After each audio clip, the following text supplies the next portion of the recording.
नमस्कार दोस्तों, आप सभी का स्वागत है हमारे YouTube चैनल मानव जीवन में। तो चलिए आज की प्रस्तुति शुरू करते हैं। जय श्री कृष्ण, राधे राधे। दोस्तों, जन्माष्टमी पर अगर आपने यह उपाय कर लिया तो मैं ईश्वर की सौगंध खाता हूँ, आपके घर से गरीबी दूर भाग जाएगी, आप रातों रात मालामाल हो जाएंगे। मैं भगवान कृष्ण की सौगंध खाता हूँ। इस वीडियो को अंत तक देखें, आपका भाग्य ना चमक जाए तो मुझे बताना, लेकिन वीडियो पूरा ही देखना। एक लाइक जरूर करें अगर आप भगवान कृष्ण से प्यार करते हैं, लड्डू गोपाल से प्यार करते हैं, राधा रानी से प्यार करते हैं तो एक लाइक जरूर करना। जन्माष्टमी बार बार नहीं आती, सच्चे दिल से कमेंट बॉक्स में लिखें राधे राधे, जय श्री कृष्णा। दोस्तों, पंचांग के अनुसार भाद्रपद माह के कृष्ण पक्ष की अष्टमी तिथि की शुरुआत 6 सितंबर 2023 को दोपहर 3:37 से हो रही है। वहीं इस तिथि का समापन अगले दिन 7 सितंबर 2023 शाम 4:14 पर होगा। हर साल भाद्रपद मास के कृष्ण पक्ष की अष्टमी तिथि को कृष्ण जन्माष्टमी के रूप में मनाया जाता है। द्वापर में श्री कृष्ण परम पुरुषोत्तम भगवान का जन्म भाद्रपद की अष्टमी तिथि रोहिणी नक्षत्र और चंद्रमा वृषभ राशि में मध्य रात्रि में हुआ। उनके जन्म लेते ही दिशाएं स्वच्छ व प्रसन्न न एवं समस्त पृथ्वी मंगलमय हो गई थी। विष्णु के अवतार श्री कृष्ण के प्रकट होते ही जेल की कोठरी में प्रकाश फैल गया। कृष्ण के प्राकट्य से स्वर्ग में देवताओं की दुंदुभियां अपने आप बस उठीं तथा सिद्धौर चरण भगवान के मंगलमय गुणों की स्तुति करने लगे। दोस्तों, जन्माष्टमी व्रत का महत्व। शास्त्रों में जन्माष्टमी के व्रत को 1000 एकादशी व्रत के समान माना गया है। 100 बार गंगा स्नान करने का जो पुण्य मिलता है, मात्र जन्माष्टमी का व्रत करने से प्राप्त हो जाता है। जाप का अनंत गुना फल देने वाला जन्माष्टमी के दिन ध्यान, जाप और रात्रि जागरण का विशेष महत्व है। इसलिए जन्माष्टमी की रात में जागरण करके भगवान के भजन कीर्तन करने चाहिए। भविष्य पुराण में इस व्रत के संदर्भ में उल्लेख है कि जिस घर में यह देव की व्रत किया जाता है, वहां अकाल मृत्यु, गर्भपात, किसी भी माह के बच्चे गर्भ में नहीं मरते, गर्भ ठहरता है, वैधव्य, दुर्भाग्य तथा कलह नहीं होती। जो एक बार भी इस व्रत को करता है उसे श्री कृष्ण का आशीर्वाद प्राप्त होता है। वो प्राणी संसार के सभी सुखों को भोगकर विष्णु लोक में निवास करता है। जन्माष्टमी पूजन विधि। हिंदू धर्म में भगवान श्री कृष्ण की पूजा सभी संकटों से निकालकर सुख, समृद्धि और सौभाग्य का वरदान देने वाली मानी गई है। जन्माष्टमी के दिन प्रातः जल्दी उठकर स्नान आदि से निवृत्त होकर स्वच्छ वस्त्र धारण करें। इसके बाद पूर्व या उत्तर की ओर मुख करके व्रत का संकल्प लें। अगर नॉर्थ ईस्ट में भगवान कृष्ण को लगाया जाए तो आप अपने जीवन में धर्म युद्ध में खड़ीरे हैं, कर्म क्षेत्र में खड़े हैं तो वहाँ आपकी जीत सुनिश्चित है और आपकी जितनी भी परेशानियाँ हैं उन्हें कान्हा दूर कर देते हैं। माता देव की और भगवान श्री कृष्ण की मूर्ति या चित्र पालने में स्थापित करें। पूजन में देव की वासुदेव, बलदेव, नंद, यशोदा आदि देवताओं के नाम जपे। रात्रि में 12 बजे के बाद श्री कृष्ण का जन्मोत्सव मनाया। दोस्तों, जन्माष्टमी पर कान्हा को पीले चंदन या फिर केसर का तिलक जरूर लगाएं। साथ ही साथ उन्हें मोर के मुकुट और बांसुरी जरूर अर्पित करें। भगवान श्री कृष्ण को पंचामृत से अभिषेक कराकर भगवान को नए वस्त्र अर्पित करें एवं झूला झुलाया, तुलसी डालकर माखन, मिश्री व धनिये की पंजीरी का भोग लगाएं। तत्पश्चात आरती करके प्रसाद को वितरित करें। दोस्तों, कृष्ण जन्माष्टमी कब है? पंचांग के अनुसार भाद्रपद माह के कृष्ण पक्ष की अष्टमी तिथि की शुरुआत 6 सितंबर 2023 को दोपहर 3:37 से हो रही है। वहीं इस तिथि का समापन अगले दिन 7 सितंबर शाम 4:14 पर होगा। कृष्ण जन्माष्टमी की पूजा मध्य रात्रि की जाती है, इसलिए इस साल भगवान श्री कृष्ण का जन्मोत्सव 6 सितंबर 2023 बुधवार को मनाया जाएगा। दोस्तों, चलिए जानते हैं जन्माष्टमी पर श्री कृष्ण की जन्म कथा। दोस्तों, जन्माष्टमी की यह कथा चुपके से भी सुनने से समस्त तकलीफ है, बीमारियां सब समाप्त हो जाती है। पितृ दोष, मंगल दोष, काल सर्प दोष, शनि दोष तुरंत ठीक हो जाते हैं। आइए सुनते हैं जन्माष्टमी की कथा। दोस्तों, पौराणिक कथाओं के अनुसार भाद्रपद माह कृष्ण पक्ष की अष्टमी तिथि को भगवान कृष्ण ने माता देवकी की 8वीं संतान के रूप में जन्म लिया था। कृष्ण जी का जन्म मथुरा में कंस के कारागार में हुआ था। माता देवकी राजा कंस की बहन थी। कंस को सत्ता का लालच था। उसने अपने पिता राजा उग्रसेन की राजगद्दी छीनकर उन्हें जेल में बंद कर दिया था और स्वयं को मथुरा का राजा घोषित कर दिया था। राजा कंस अपनी बहन देवकी से बहुत प्रेम करते थे। उन्होंने अपनी बहन का विवाह वासुदेव से कराया था, लेकिन जब वह माता देवकी को विदा कर रहा था तभी एक आकाशवाणी हुई कि देवकी का 8वां पुत्र कंस की मौत का कारण बनेगा। यह सुनकर कंस डर गया। उसने तुरंत अपनी बहन और उनके पति वासुदेव को जेल में बंद कर दिया। उनके आसपास सैनिकों की कड़ी पहरेदारी लगा दी। कंस अपनी मौत के डर से देवकी और वासुदेव के साथ संतानों को मार चुका था। कृष्ण जी का जन्म इसके बाद भाद्रपद माह कृष्ण पक्ष की अष्टमी तिथि को रोहिणी नक्षत्र अंधेरी रात में भगवान कृष्ण ने जानकी के 8वें संतान के रूप में जन्म लिया। श्री कृष्ण न के जन्म लेते ही कोठरी प्रकाशमय हो गई। आकाशवाणी हुई कि विष्णु जी ने कृष्ण जी के अवतार में देवकी के कोख में जन्म लिया है। उन्हें गोकुल में बाबा नंद के पास छोड़ आए और उनके घर एक कन्या जन्मी है, उसे मथुरा लाकर कंस को सौंप दें। कान्हा चले गोकुल धाम। आकाशवाणी सुनते ही वासुदेव के हाथों की हथकड़ी खुल गई। सभी पहरेदार सोने लगे। कान्हा को एक टोकरी में बाल गोपाल को रखकर सिर पर रख लिया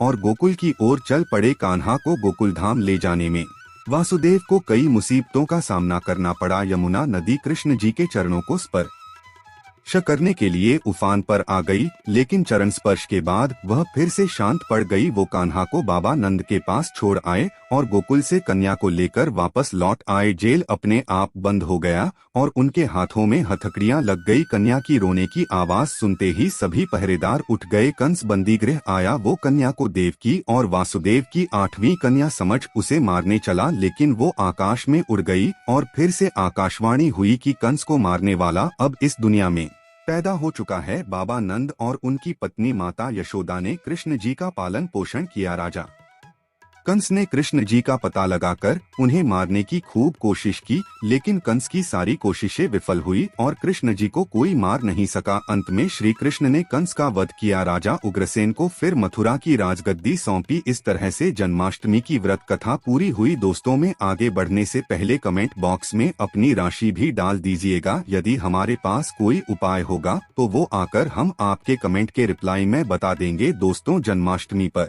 भूलकर भी ना करें ये गलतियां। तुलसी को लेकर ना करें ये गलती। जन्माष्टमी के दिन भूलकर भी तुलसी की पत्तियां तोड़ने से बचना चाहिए। दरअसल शास्त्रों में कहा गया है कि कृष्ण भगवान विष्णु के अवतार हैं और उन्हें तुलसी अति प्रिय है। ऐसे में इस दिन तुलसी की पत्तियां नहीं तोड़नी चाहिए। जन्माष्टमी से पहले आप तुलसी तोड़कर रख लें। बिना तुलसी के जन्माष्टमी का पर्व अधूरा है। भगवान कृष्ण किसी भी ऐसे भोग को स्वीकार नहीं करते जिसमें तुलसी पत्र न पड़ा हो। ऐसा भोग पाप के समान होता है, जहरीला माना जाता है। चावल खाना, ये बात तो सभी जानते हैं कि एकादशी के दिन चावल नहीं खाना चाहिए, लेकिन बहुत ही कम लोग जानते हैं कि जन्माष्टमी के दिन भी चावल को खाना वर्जित होता है। चाहे आप व्रत रखें या ना रखें, लेकिन जन्माष्टमी के दिन चावल खाना शुभ नहीं माना जाता। तामसिक भोजन, जन्माष्टमी के दिन तामसिक भोजन वर्जित माना जाता है। ऐसे में इस दिन मांस, मदिरा, प्याज और लहसुन नहीं खाना चाहिए। इस दिन गलती से भी लहसुन प्याज का खाना कभी मत बनाना, क्योंकि राहु केतु के कारण ही लहसुन प्याज की उत्पत्ति हुई है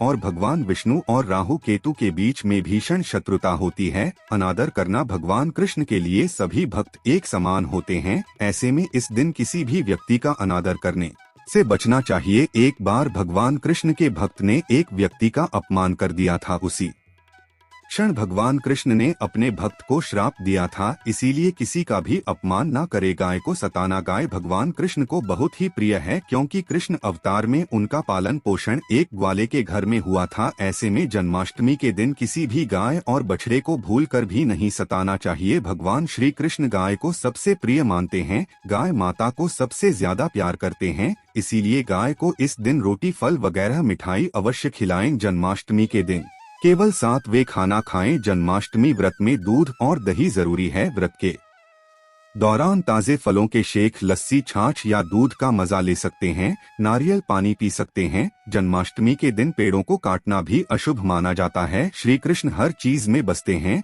और हर चीज उनमें बसती है, बल्कि हो सके तो इस दिन ज्यादा से ज्यादा पेड़ लगाने चाहिए। इससे घर और परिवार में सुख और शांति बनी रहती है। भगवान कृष्ण सदा पीपल के वृक्ष में रहते हैं। पीपल वृक्ष पर जन्माष्टमी पर जल अवश्य अर्पित करें, इससे वह प्रश्न जल्दी होते हैं। दोस्तों, जन्माष्टमी के दिन ब्रह्मचर्य का पालन करना अनिवार्य होता है। इस दिन पूरे पवित्र मंथन से भगवान की पूजा करनी चाहिए। कम से कम इस दिन पत्नी से दूर रहना चाहिए। जो पति पत्नी जन्माष्टमी पर एक दूसरे से दूर रहते और संयम और नियम का पालन करते हैं तो उन्हें एक सुशील और सुंदर पुत्र की प्राप्ति होती है। ऐसे बालक का मुख्य भगवान कृष्ण की तरह होता है और शरीर भगवान कृष्ण की तरह कोमल होता है। जो लोग इस दिन व्रत रखते हैं तो उन्हें रात में 12 बजे से पहले अपना व्रत नहीं खोलना चाहिए। उससे पहले व्रत खोलने से पूजा का फल नहीं मिलता है और व्रत भी अधूरा माना जाता है। जन्माष्टमी पर करें इन मंत्रों का जाप। भगवान श्री कृष्ण की कृपा से आपकी समस्त गरीबी दूर हो जाएगी। आप धनवान हो जाएंगे, मालामाल हो जाएंगे। आपके घर में राधा रानी की कृपा बरसेगी, माता लक्ष्मी की कृपा बरसेगी। दोस्तों, श्री कृष्ण मंत्र क्री कृष्णाय नम। भगवान श्री कृष्ण के इस मंत्र का जाप करने से धन धान्य की प्राप्ति होती है।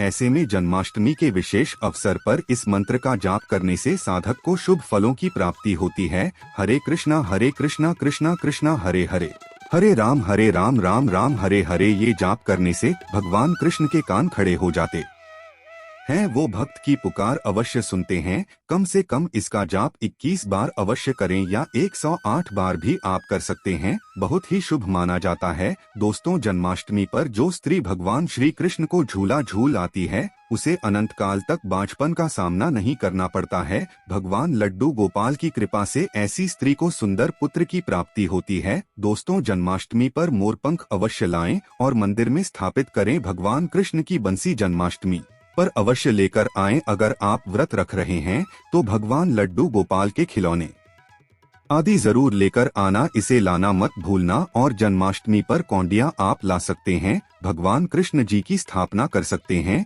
इस दिन गलती से भी किसी भी व्यक्ति को गिफ्ट के तौर पर भगवान कृष्ण को उपहार में कभी मत देना, इससे घर की माता लक्ष्मी रुष्ट हो सकती है। जन्माष्टमी पर सोने चांदी तांबा पीतल की खरीदारी कर सकते हैं, शुभ माना जाता है। जन्माष्टमी पर पालना अवश्य लेकर आना, इसमें लड्डू गोपाल जी झूला झूलेंगे। दोस्तों, जन्माष्टमी पर तुलसी माता के सामने भगवान कृष्ण के 4 नाम जैसे गोपाला, गोविंद, देवकी, नंदन और दामोदर पुकारें और साथ ही ओ नमो भगवते वासुदेवाय नम मंत्र का जाप करें। ऐसा करने से सभी समस्याएं दूर हो जाएंगी। माता तुलसी आपके घर को धन धान्य से भर देंगी। जन्माष्टमी के दिन भोग में मक्खन के साथ तुलसी दल जरूर डालें और वो भगवान कृष्ण को अर्पित करें। दोस्तों, जन्माष्टमी के शुभ अवसर पर करें नमक का विशेष उपाय। दोस्तों, मैं ईश्वर की सौगंध खाता हूँ, नमक का यह उपाय करने से आपके समस्त पाप नष्ट हो जाएंगे, गरीबी दूर हो जाएगी, आपकी नौकरी लग जाएगी, संतान प्राप्ति हेतु व्यापार चलाने के लिए भी यह उपाय जरूर करें। दोस्तों, हम भी